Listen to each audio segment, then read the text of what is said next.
رمضان المبارک تمام مسلمانوں کے لیے رحمت، مغفرت اور جہنم سے نجات کا ذریعہ ہے، اور اس مہینے میں محبت سے پڑھی گئی تہجد کی نماز آپ کی ساری زندگی کو بدل دیتی ہے۔ ایک تھکی ہوئی روح، ٹوٹا ہوا دل، ایک جائے نماز اور رات کا آخری تہائی حصہ آپ کی زندگی کی تلخیوں کو ختم کر سکتا ہے۔ ہو سکتا ہے کہ اس رمضان تمہاری پسندیدہ دعا پر کن فرما دیا جائے۔ کیا پتہ اس رمضان جو تم مانگو وہی تمہیں دیا جائے۔ کیا پتہ اس رمضان تمہیں تمہارے صبر کا صلہ مل جائے۔ کیا پتہ اس رمضان جو لا حاصل ہے وہ حاصل ہو جائے۔ کیا پتہ اس رمضان جو ناممکن ہے وہ ممکن ہو جائے۔ کیا پتہ اس رمضان تمہارے لیے کن کا معجزہ ہو جائے۔ کیا پتہ اس رمضان تمہارے تمام زخموں کو بھر دیا جائے۔ کیا پتہ اللہ تمہاری من پسند شے کو تمہارے نصیب میں لکھ دے اور تمہاری کہانی کو مکمل کر دے۔ تو اس رمضان تہجد پڑھنے کی پوری کوشش کرنا۔ اگر آپ کو واقعی کوئی چیز چاہیے نا اللہ سے، تو اس سے ایک بار رمضان میں تہجد میں مانگ کر دیکھو۔ تہجد کا ایک سجدہ بند راستے کھول دیتا ہے، اور پھر جو ناممکن ہے وہ ممکن ہو جاتا ہے۔ سحری سے پہلے تہجد پڑھنے کا خیال بے وجہ تو نہیں ہوتا، کچھ تو ہوتا ہے جو ممکن ہونے والا ہے، کیونکہ رمضان میں تہجد اللہ سے کن کہلوانے کی طاقت رکھتی ہے، اور اللہ کیسے اپنے لاڈلے کی دعا رد کر سکتا ہے جو اس نے تہجد کے وقت مانگی ہو۔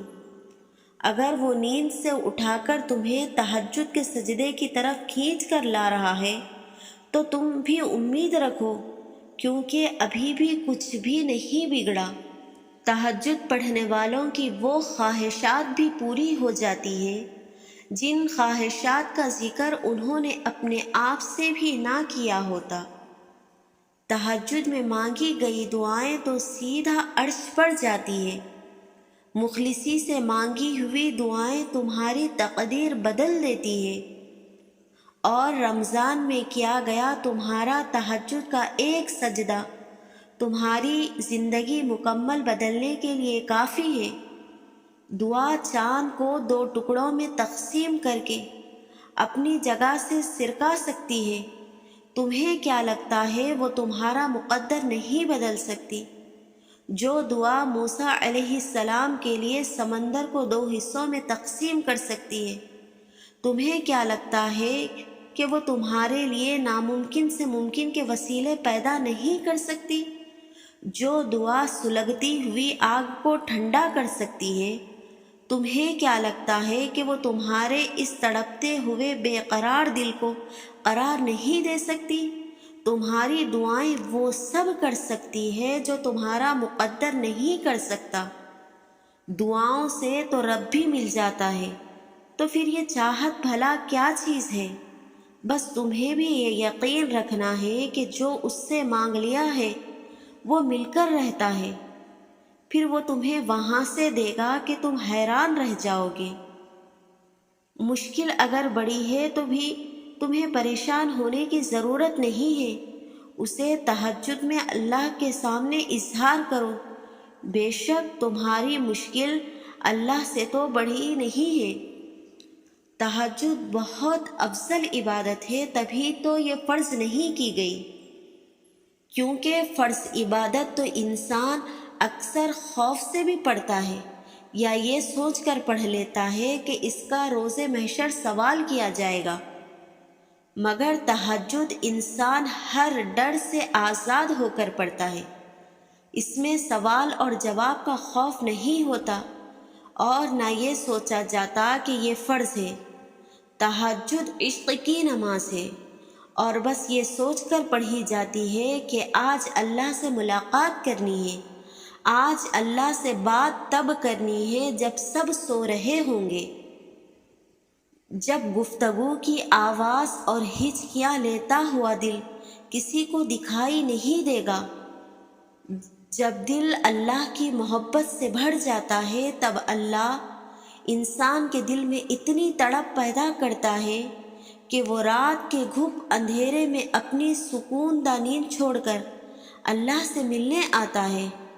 اور سوچو وہ منظر جب تم اللہ سے ملاقات کے لیے اس کے روبرو جاؤ اور وہ پہلے سے تمہارے انتظار میں ہو تو کیا کیفیت ہوگی۔ سارا جہاں محبت کے رنگوں میں ڈھل جائے گا، ہر چیز معجزہ لگے گی۔ اور تہجد اللہ کی لاڈلی عبادت ہے، اور اس عبادت تک پہنچ جانے والا اللہ کا سب سے لاڈلا بندہ ہے۔ اور بتاؤ پھر جب لاڈلا فرمائش کرتا ہے تو کیا اس فرمائش کو رد کرنے کی گنجائش باقی رہتی ہے؟ تہجد کی لگن جسے ایک بار لگ جائے نا، پھر انہیں دنیا کی محفلوں میں سکون نہیں ملا کرتا۔